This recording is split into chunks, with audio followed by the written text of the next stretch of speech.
Hello, and welcome to the Recovery Out Loud Burke series, speaker series. I'm delighted that you've all joined us again Tuesday evening. For those of you that have been sticking and hanging out with us every Tuesday and Thursday evening, thank you so much for rejoining us again this evening. And for those of you that are new, welcome, welcome, welcome as we celebrate National Recovery Month.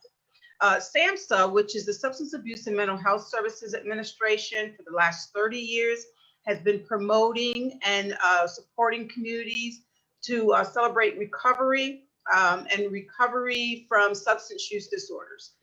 What research tells us is that there are 23 million Americans who are in long-term recovery from substance use and abuse. And so we want to just kind of shout out Berks County for the great level of recovery that is happening in our communities, as well as to celebrate that there are multiple pathways to recovery. What we know is that in this journey that people find comfort in their journey as they strive for peace, for recovery, for well-briety. And so we've just been coming to your homes and sharing with you our experience, strength, and hope. This evening is no different. We have someone who is very near and dear to me, a very good friend of mine, and he's going to share his journey in hopes of touching someone's heart and mind that will resonate with you as it relates to who he is and what he's experienced and what his life is like now today. Want to point out to you, we are Facebook Live. If you have any questions, please put them in the comment box, and at the conclusion of his share, we're going to ask those questions from him, and we're going to just have a wonderful evening of celebrating recovery. Without further ado, I bring to you Pastor Tom. Thank you, Yvonne. Thank you so much. Welcome to anyone who is out there. Thank you for being here. I need to thank COCA and the RISE Center, SAMHSA, and God for this opportunity to share my story. It's been a little while since I've told my story. About an hour ago, I started to get anxious and stopped and said to myself, Tom, it's your story. Nobody could tell it better than you. That doesn't mean it's great. It just means it's my story. I'm also grateful for the 12-step communities and fellowships that helped me, particularly really early on, but still, and wonderful sponsors and family and friends who have supported me in this journey, because this isn't a journey that I think any of us can do alone. In fact, I think when we're alone, we're in bad company. I guess just to start, I'll start out kind of with my childhood. I grew up in what I would have called a normal family. I'd have to say with a lot of therapy, I'm convinced that maybe it wasn't quite as normal as I thought it was, but it was normal to me. And I think that's most of our experiences. Grew up in a wonderful family. I had 4 siblings. I was the second to youngest. And so it was, I can skip a whole lot of years. I was 15 years old, started to get into some trouble. I had an older brother and sister, 2 older brothers and sisters who had gone through high school ahead of me. And what I started to hear more and more was, oh, you're not like your brother. You're not like your sister. And they weren't saying that in a kind way. And so I really started to struggle with that. And even at that age, I wasn't comfortable in my own skin.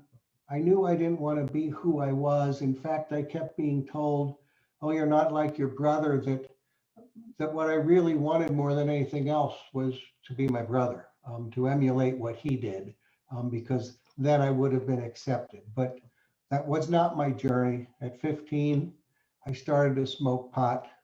But it was decided that I would go away to private school where I might be able to start my life over again. In some ways I really did, but in other ways I did not.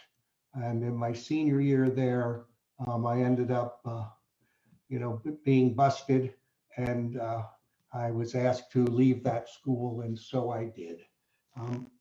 Move forward a little bit more. went to college. I started at, I went to Albright for a little while, and I really didn't go there. I mean, I was signed up, but I didn't show up. I didn't do things. I was too busy doing other things. And at the end of a year, I was out of there. I played in a rock and roll band. That was a pretty good band around Berks County. Many of my friends that played are still playing, are still musicians. And I did that for a couple years, and it was a good living and a good time. I got married during that time, and I guess by now I'm 20 years old, and I decided to go back to college. I went to Northeastern University, and imagine this, I was a drama major.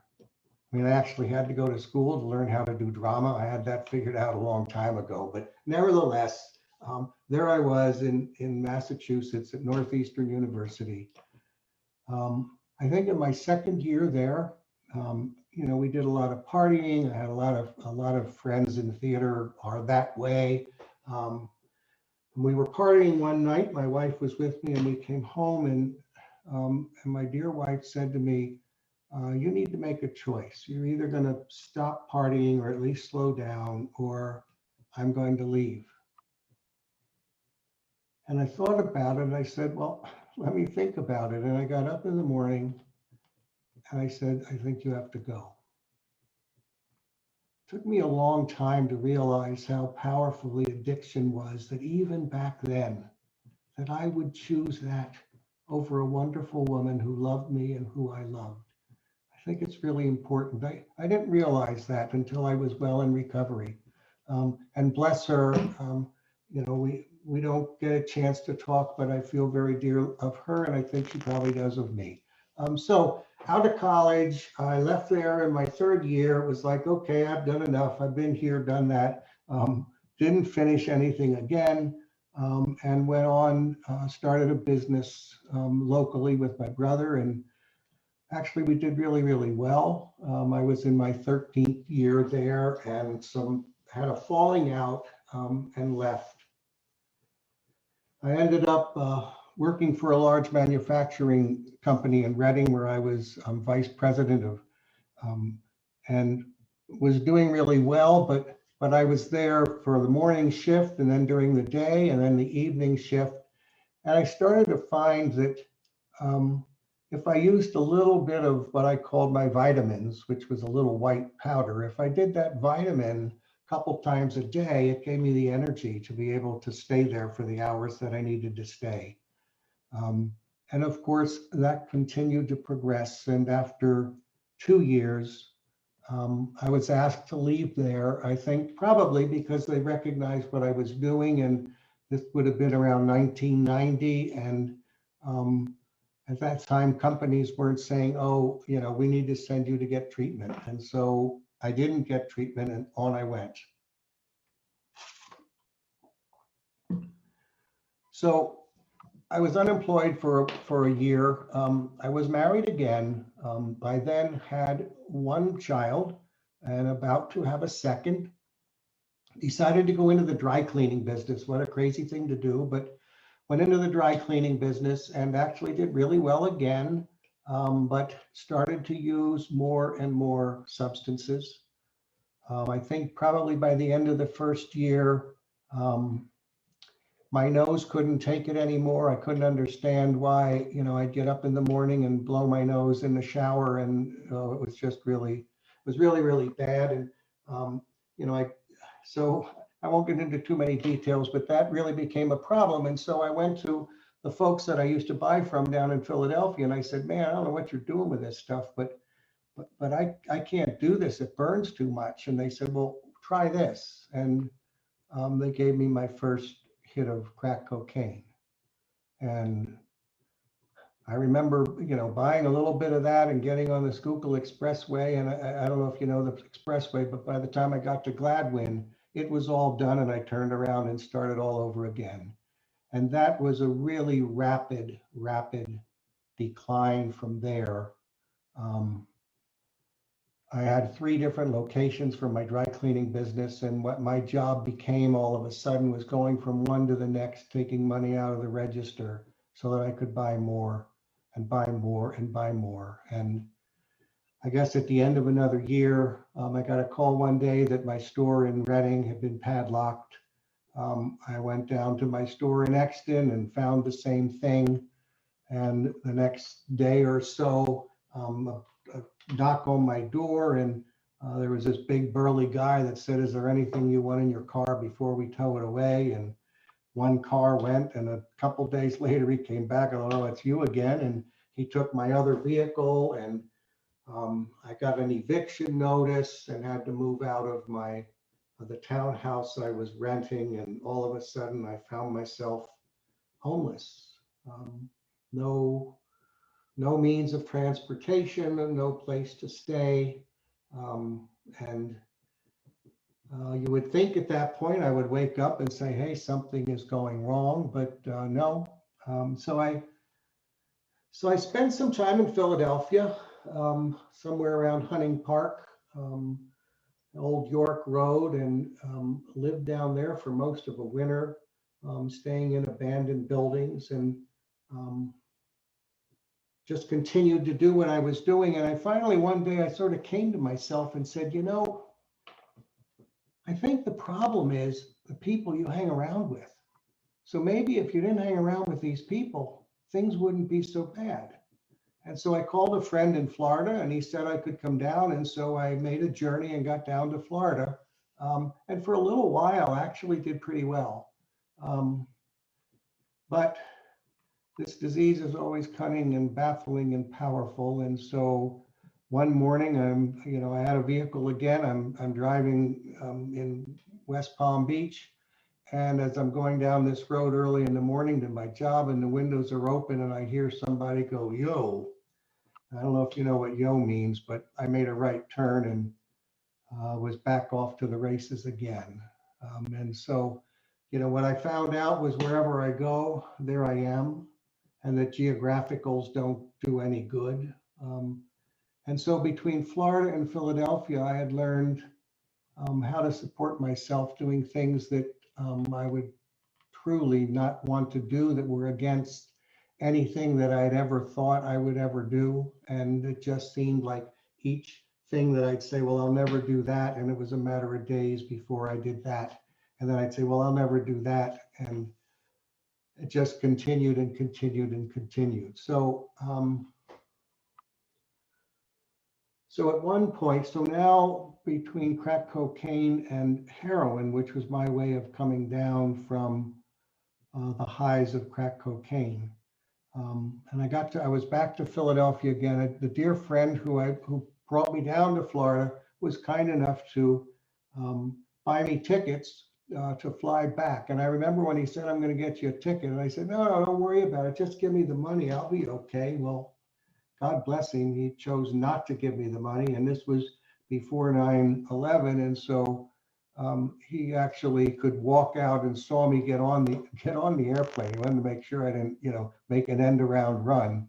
And I landed in Philly, and so I was back to the races there. Without getting into a lot of details, a wonderful woman named Maya found me in the street one day, woke me up, took me back to her room in a hotel where they rent rooms for $5 a half hour. And she took me back to the room, and she said, "If you want to, you can lay down here with me and I will hold you until you fall asleep." And it was just one of these incredible moments as I reflect back, because what I had wanted for so many years was for somebody to love me. And this was the first person that I felt that love from, because she didn't want anything from me. She wasn't willing to give me anything other than her arms and her love and her comfort. And I was able to fall asleep. And when I woke up, she said to me, "Do you have any family?" And I said, "Yeah." She said, "Well, you're going to kill yourself." And I said, "Really?" She said, "You have a problem." And I said, "Do you really think so?" She said, "Yeah, you need to go back to your family and get some help." And God bless her. I often say she was the first angel that I knew in my recovery journey, who somehow interceded, came out of nowhere. I did know her. And she was just a tremendous gift to me and allowed me to feel loved and safe, that I could go to sleep. And I did, and woke up and made my way back to my family. So I did a lot of trying to get in and out of recovery. I really struggled for a while.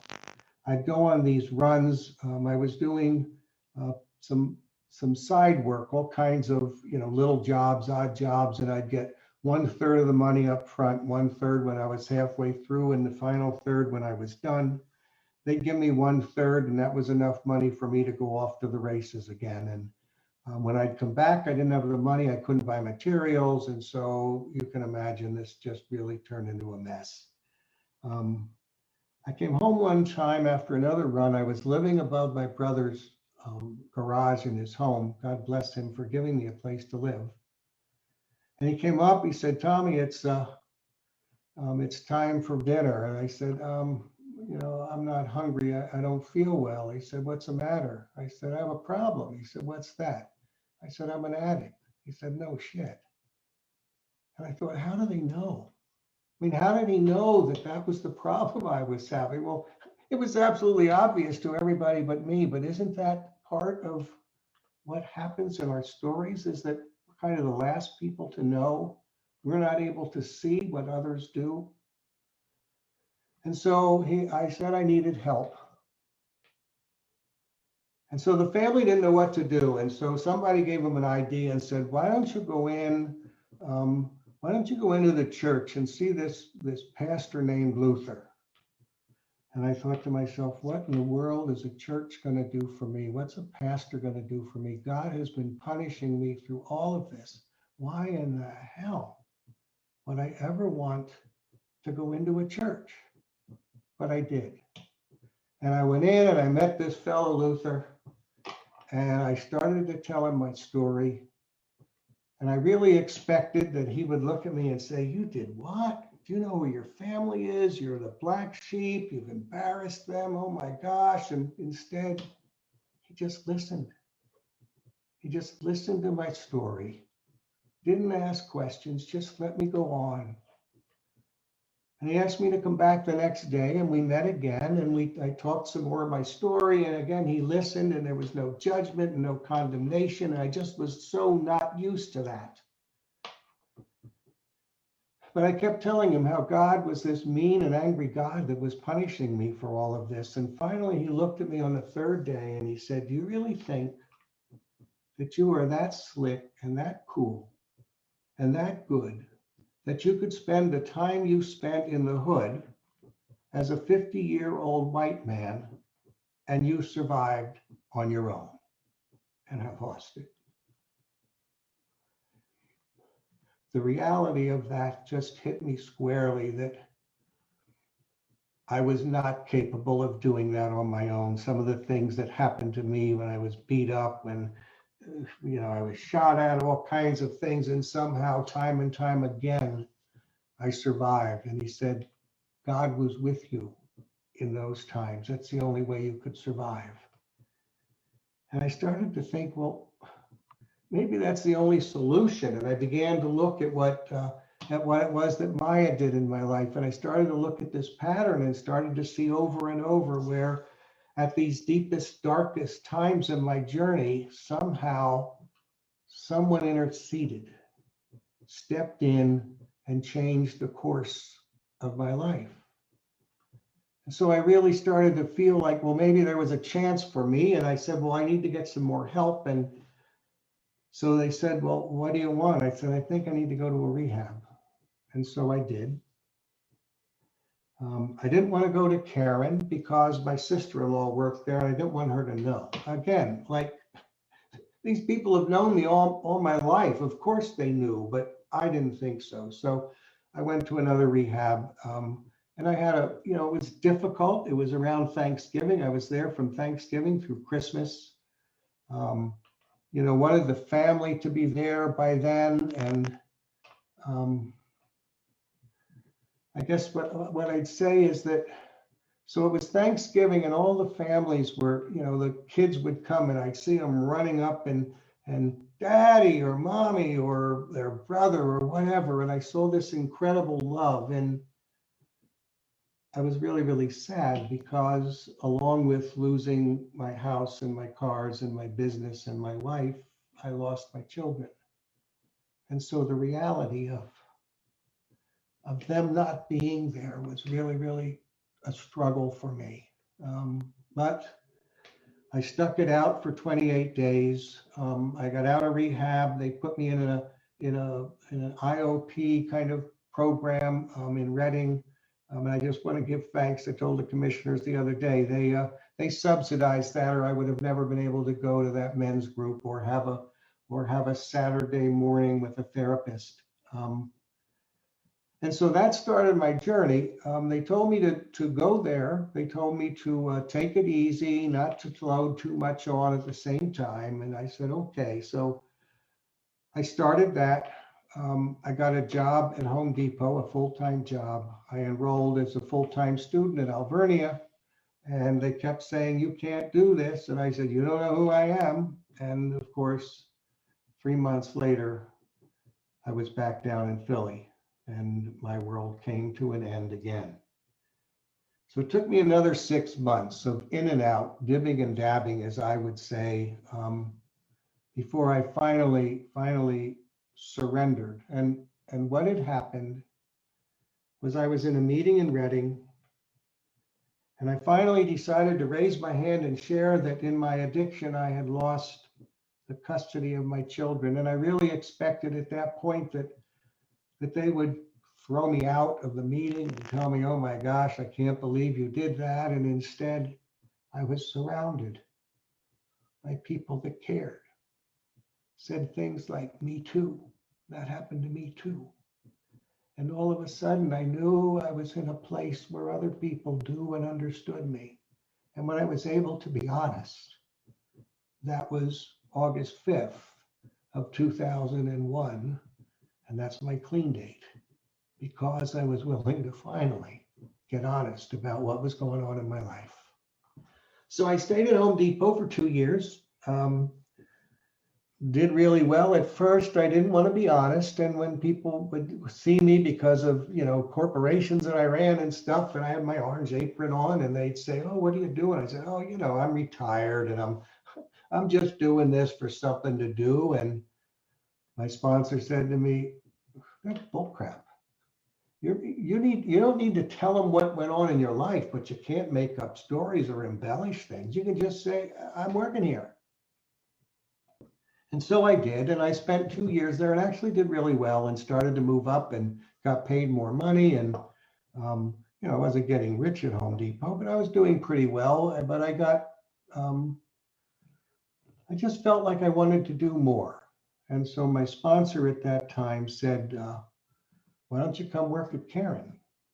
And I said, you got 2 years clean.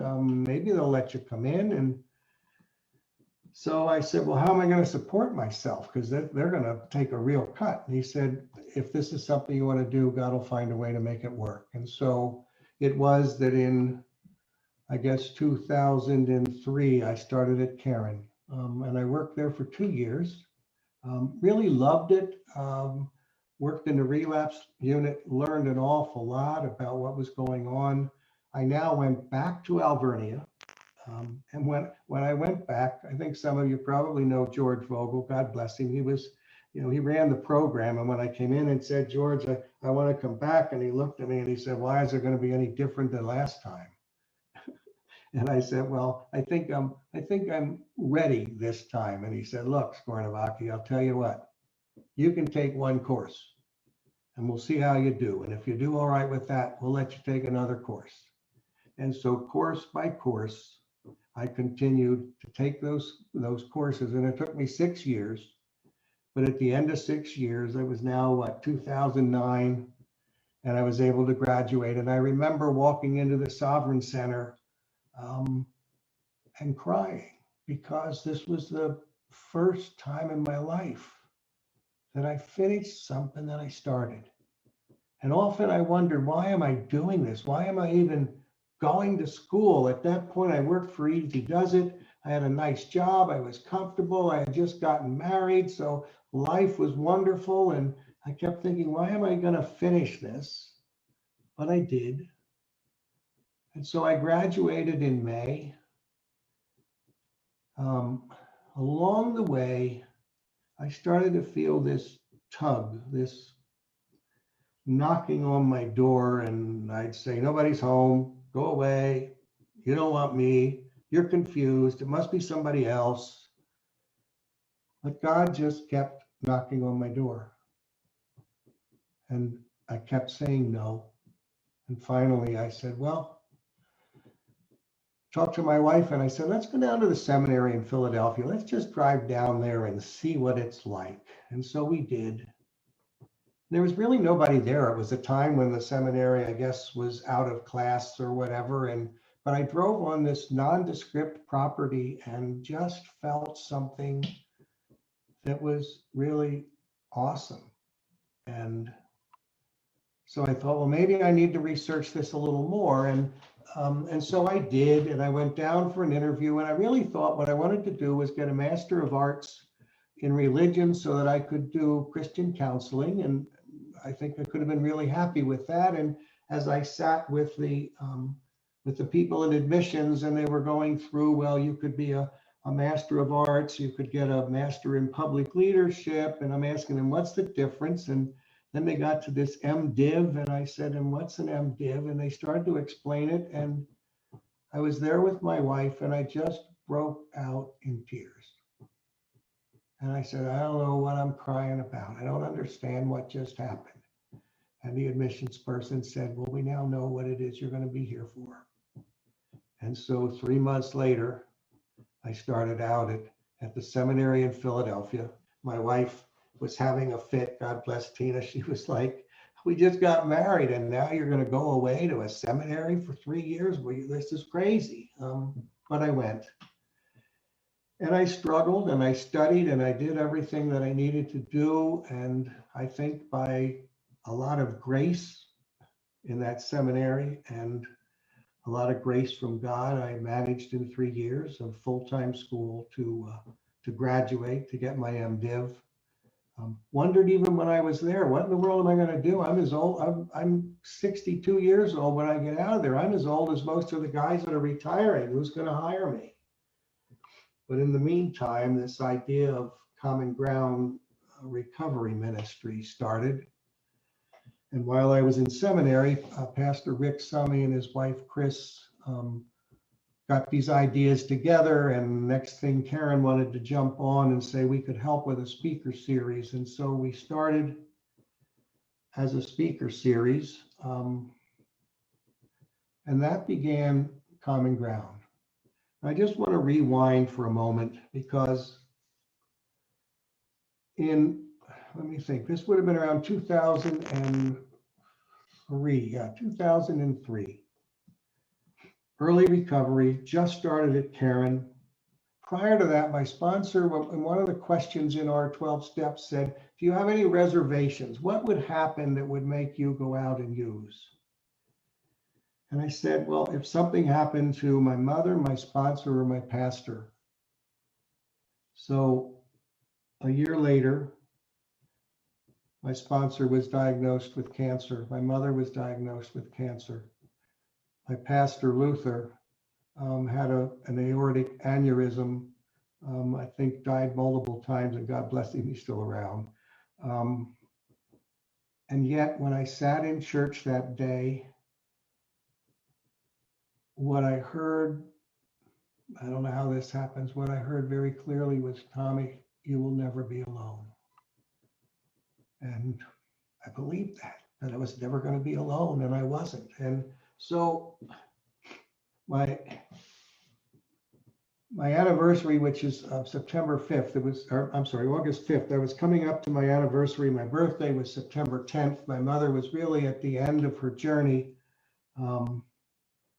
And always on my birthday, she'd send me $100, and my mother died the day before my birthday. And so I figured, well, I guess I'm not going to get a card, and how silly that was for me to even think of it. But I went to my little mailbox in my apartment building and opened it up, and there was a card from my mother, along with the $100 check, along with a little poem. My mother was always a poet. I don't think she was ever going to win awards, but they were always really meaningful. And so on this little handwritten piece of paper, it said, Tommy, Tommy, what can I say? You lived your life your own special way. You traveled far and near, it's true, but no, I always loved you. You've turned your life around, my son, and now when every day is done, you'll know your guidance from above will let you live in peace and love. See, one of the greatest gifts that we can give our families is to get clean. My mother said, my job's done. My son is clean. I can go now. Those are tremendous gifts. These are the gifts that we get in recovery that we never, ever expected. So what's happened? Well, Common Ground's been a wonderful journey for me. We started out with our community in Wyomissing. When I first started, we were on one Wednesday a month, and then we went to 2 Wednesdays a month. And then in my internship year, we went to full-time worshiping in our Wyomissing community every Wednesday night at 7:30. So that's gone really, really well for us. I guess 4 years ago, I said I felt a call to go into the city. Said, a lot of my addiction was in the city, a lot of my recovery was in the city, my homelessness was in the city, not Redding. But then I felt called to serve there. And so we started a second community at Trinity Lutheran Church in Redding. And the idea there was to show the abundance, the extravagant abundance of God's love. And so every week we'd make a beautiful, beautiful meal from scratch. Our cook Mel would put all that together, and we had helpers, and Gloria was a big helper in that. And we would literally serve these beautiful meals on real plates with real silverware. And it was just our way of showing just how much God loves all of us, even in our brokenness. And it's been a really, really wonderful experience. COVID has certainly sidelined a lot of the things we did, but we're still week after week, we are in the city giving out sandwiches and face masks and hand sanitizers and all kinds of things that I think can help people along the way. So another interesting story, when my wife and I got married, I said, well, what about my girls? And Dina said, well, let's pray about it. I said, okay. So we prayed about it and decided that we would send an invitation to where they lived. And we did. We didn't hear anything. But on the day of our wedding, we were giving communion, and Pastor Route was giving out the bread of life, and I had the cup. And you look at each person when they come up and you say, the blood of Christ shed for you. And all of a sudden this young lady came up, and I looked and said, the blood of Christ shed for you, and realized that it was my younger daughter. You can't make this stuff up. How does that happen? Well, it's odd or it's God. And I've come to conclude that odd's out and God's in. And so once again, that was an experience and a reunion with my daughter that has continued. So it's been a lot of years of doing this. We've done a lot of programs. We've done a lot of really wonderful things. I was telling my story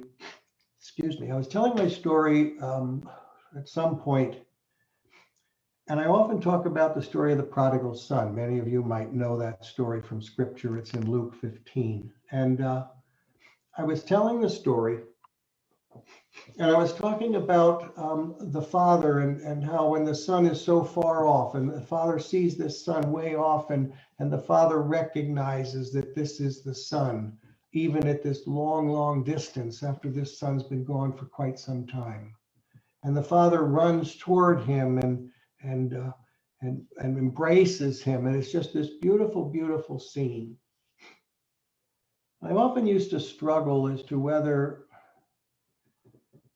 I've tried most of my life to try to earn my father's love, and I really didn't need to earn it. He loved me all the time. I just couldn't sense that.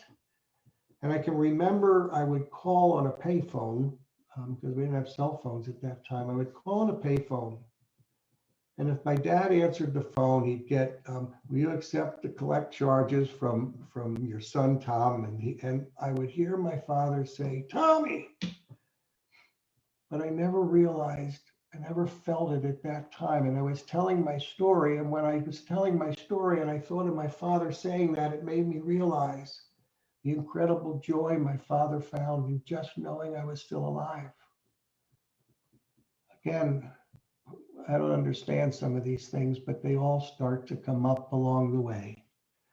So there were lots of loss. I lost my mother. I lost my sponsor. Pastor Route was in medical problems for quite a long time. I had trouble grieving. I never grieved my father's death. He died while I was in active addiction. I was clean when my mother passed away, and I really struggled with that. And so someone had suggested to me maybe I needed to go to therapy. And so, my goodness, that would have been 2003. I began therapy, and I can tell you with a few, months in between that I didn't, I continue to be in therapy. Why? Well, because the more I get to understand, the more I get to work through the kinds of things that I thought were normal growing up that I find were not normal growing up. The more I work on realizing that I didn't need to earn God's love, that I don't need to earn my father's love or anyone else's love, that I am loved, that really what I needed to do more than anything else was learn to love myself for who I am, to be able to accept myself for who I am, to be able to embrace myself for who I am. And so I'm grateful that I still have the opportunity to go to counseling on a regular basis. I have a coach that helps me in my ministry on a regular basis. And I think for any of us in recovery, I don't care how long we're in recovery, we continue to need to be in therapy. We need to continue to be surrounded by a support group that loves us. We need to continue to be honest, brutally honest. One of my dear friends always talks about the brutality of reality. I don't know that it's really that brutal, but I do think that we need to be honest with ourselves and get thoroughly honest in what we're doing if we want to continue to be happy, joyous, and free.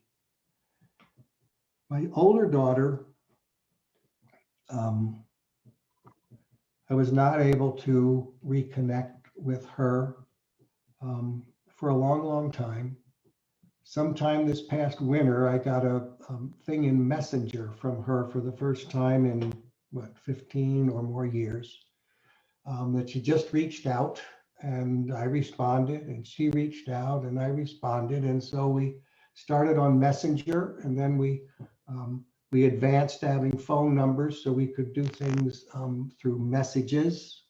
And then it was Father's Day, and I was driving up to my in-laws, and my phone rang, and it was my older daughter, Emily. And she called and just wanted to talk. And so we did. We had a wonderful conversation, and since then we talk back and forth. In fact, I told her I was going to be doing this tonight, and she just sent me a message shortly before this saying, I will be praying for you as you share your story.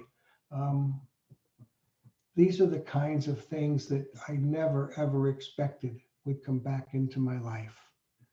To have a wonderful marriage, to have a wonderful home, to have both my daughters in my life, but beyond that, Tina has two daughters that are exactly the age of my daughters. And so they were still in high school when Tina and I got together, and I always said God was saying to me, you didn't do so well with your own kids. Here's two more girls for you. See how you do with these. And they've been the joy of my life. I have three grandchildren that are also the joy of my life.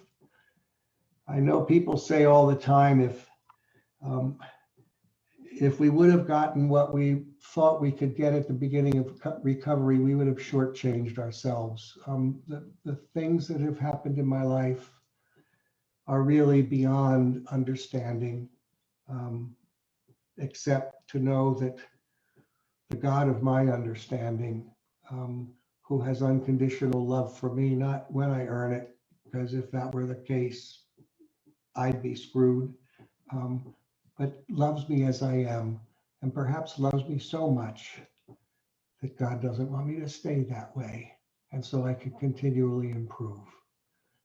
So I think that's my story. I hope maybe somebody heard something that will help them. I know telling my story helps me. Um, I am a person in long-term recovery. My name is Tom, and it's only by God's grace and mercy that I am with you today. Amen. Amen, brother. And just thank you for who you are, Tom, in my life. I'll be selfish and say in my life, and just the walk that I see you embrace daily um, really is a demonstration of love, care, and meaningfulness to help others. When I talk with you, when I, get emails from you, or we're working together, I am reminded, and you remind me of that honesty of trust God, clean house, and help others, because I see you doing it every day. And I just want to say thank you. I think sometimes for me, we don't go through life enough thanking people for who they are and who they represent and show up in my life. And so I just thank you for your giving of your time all the time. I think there's several times I've asked you to do something and you've never said no. And you've always made a way. And so I just appreciate you. And thank you for your story, and thank you for your share. There's so much that I related to.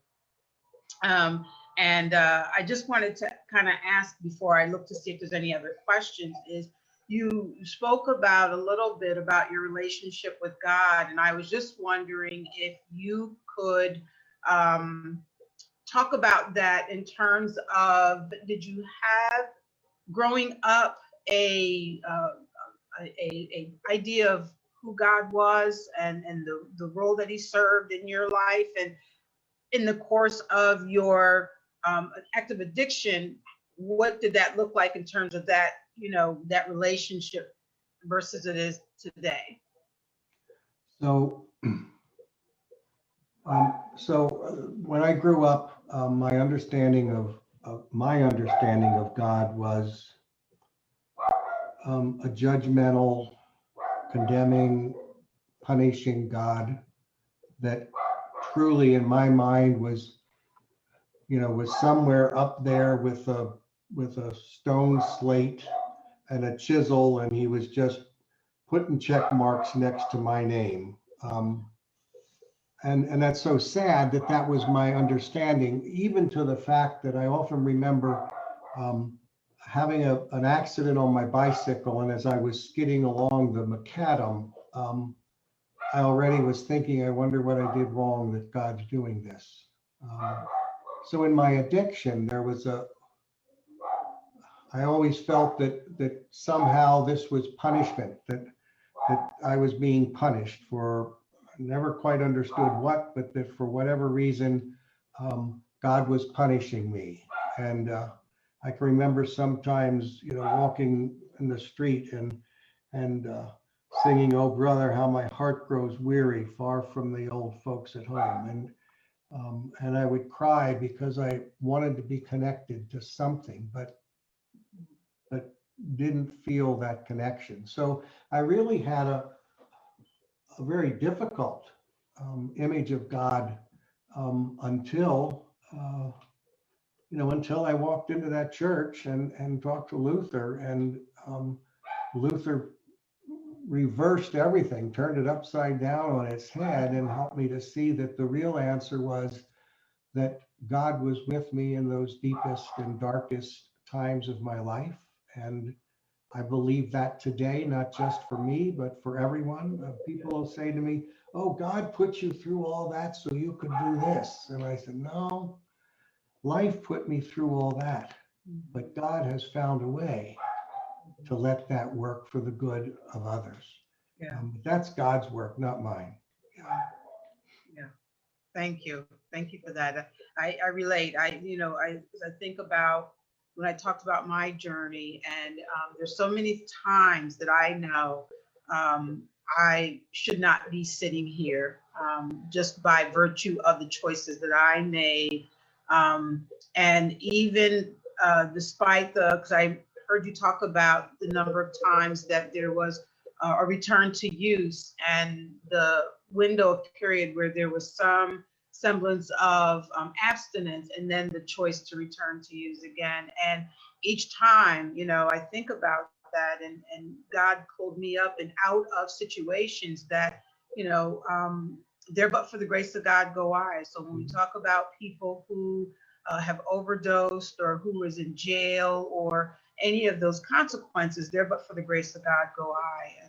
And I'm really, really grateful for that today. So I appreciate you saying that.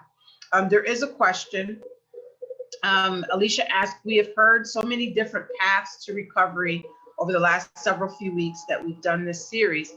How do we know what path is right for us? How do we know what God is calling us to do? Wow. Wow. I'm not sure I could speak for God. I think the best answer I could give is that I think the best answer I could give would be to try different pathways. If people want to do 12-step meetings, I'll say to them, go to several meetings. Maybe the first one you go to, you're not going to feel comfortable. I had a terrible time. My first 12-step meeting, I was told I had to share, and I was in a meeting and I shared, and what I shared, they interrupted me and said, "You're not allowed to say that here." And so I was like, "Oh my gosh." And I went to another meeting, and I didn't feel that I was welcomed there either. But eventually, because I was persistent, I found a meeting that worked. But we've got many different modalities now. I think 20 years ago, there was pretty much 12 steps. Now there's many other programs. So explore them. Go in, go to a smart recovery meeting, go to a Dharma meeting, go to a 12-step meeting, go to, AA, go to NA, go to, whatever 12-step meetings work for you. Go to Al-Anon and see where you fit. Because what I do know is there is a place for every one of us. Maybe we need to try a couple times to find the right one. But I am thoroughly convinced that there is a place for each and every one of us to be able to get the help that we deserve, the help that God wants for us to get. I hope that gives you some kind of answer. Yeah. And I've had conversations with individuals that will say, well, I don't like, a certain meeting because of X, Y, and Z. And my response to them is that the only meeting you've gone to at that specific day on that particular place? And we know today that there are numbers of meetings, different meetings around the clock, particularly here in Berks County, which is something that I'm really proud of. And so I appreciate you saying that to say, go to several different ones. It's kind of like, if you have a lineage of different type of hamburgers, you try different ones until you find the one that really pleases the palate, right? And so we stick with that.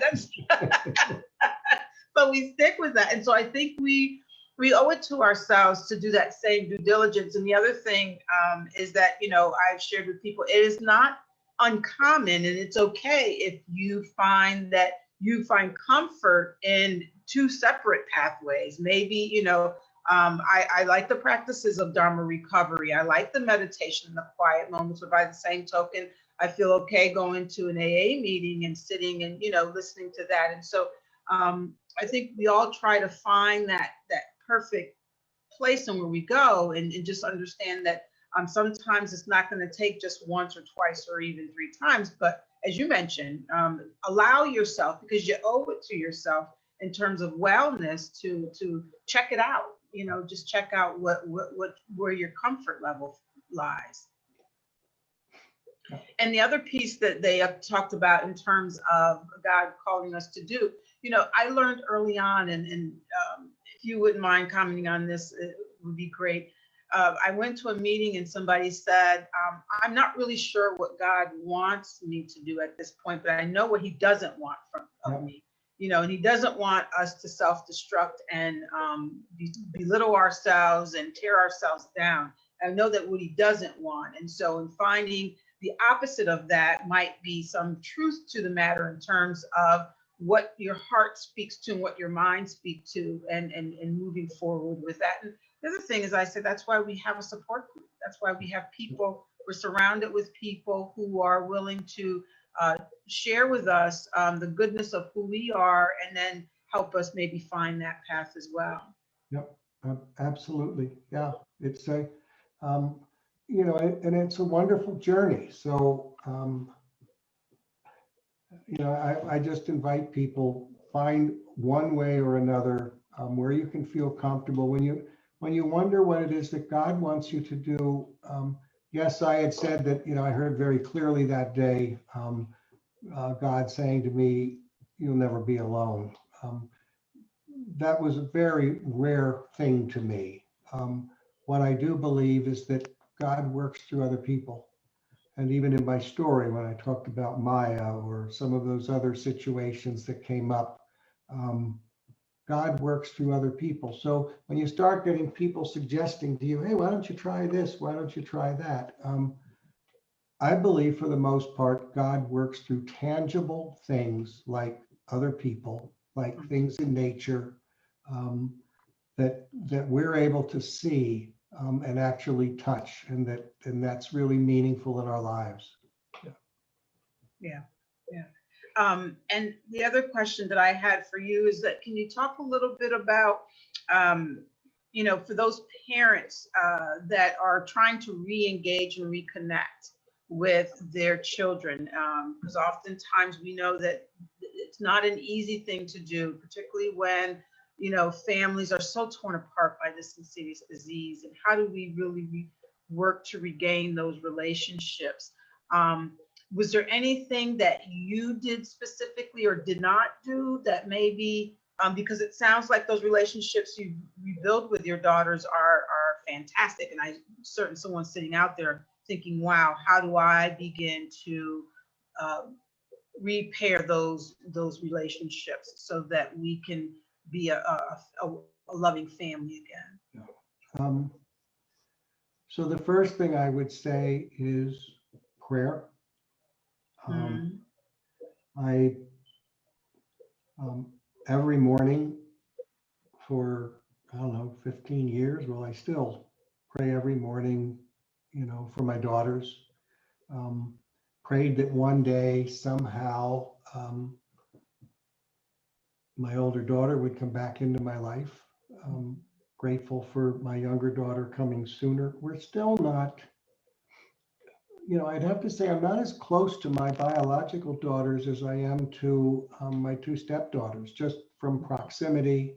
My older daughter lives in Washington, in Olympia, Washington. My younger daughter lives in Manhattan. So I get to see her, but I've not been, face to face with my older daughter. Especially this all started during COVID. She's moving into a new house in another week or so, and I said, I'm so sad I can't be there to help you move. But so what do? I prayed. I was patient. I didn't push. Even when my older daughter got in touch and went through Messenger, I didn't ask for anything more. I just continued with Messenger. And then I sent her my phone number and said, here's my phone number if you ever want to talk or send a message. But in the meantime, I'll continue to talk in Messenger. I want to work on your timetable. And then she started with messages, and we were able to do that. And then the phone call, and I'm trying to think if I've had any more phone conversations. But I was talking to somebody about that the other day, and they said it's that generation. They talk by text because we chit chat. I mean, I'd pick up the phone and say hello, but it's been honoring her space and her speed, and just being available for her is really, I think, a big part of it, so that I don't scare her away. I mean, the reality is I wasn't her dad for most of her life. Mhm. Mhm. Yeah, yeah. So we're winding down. We have a couple minutes left. And I was just curious, is there anything for that individual who may be struggling still? You know, sometimes, and I often talk about for people who are just in early recovery, mid recovery, that just sometimes there's that space, that level of emptiness inside that they're still just not capturing. Is there any thoughts, any words of encouragement that you can share that maybe might ignite or spur something for someone to say, I'm having an aha moment and I'm ready to move forward? Well, the first thing I would say, we often say that an addict or alcoholic alone is in bad company. And I would just want to comment that this time of isolation, at least for me, I can't tell you how many folks that I'm talking to that have struggled with depression, with wanting to go back out, some who have gone back out because we've lost that connection. I have a lot of hope for someone who's struggling because they haven't given in to the disease. If they're struggling, they still got some fight left in them. And I believe as long as we have a tiny spark left in us, it's all we need. It's the story of the mustard seed. And early in my recovery, there was a song by CeCe Winans that said, life and death stood face to face, and darkness tried to steal my life away. This is religious, but it says, thank you, Jesus, mercy said no. And so what I always saw in that was that, yes, there's this tension between life and death, because using is really a journey toward death. And recovery is a journey toward life. And so when they finally face each other, what I believe is that God will work for us in that struggle and move us toward recovery. But pick up the phone and call somebody. On our own, this disease starts winding around in our head, and the itty bitty shitty committee starts talking, and it gets more and more upsetting. And finally we'd say, I know how to stop this noise. And the real way to stop that noise is to pick up the phone, call somebody and say, I need help. My number is readily available. If somebody ever wants to call, just call. Yeah. And there's many other people that you could reach out to. Absolutely. Thank you. Thank you. When you said CeCe Winans, there's a song that she sings that basically talks about, you don't know the cost of the oil in my alabaster box. And anyway, thank you. Thank you. Thank you. Thank you.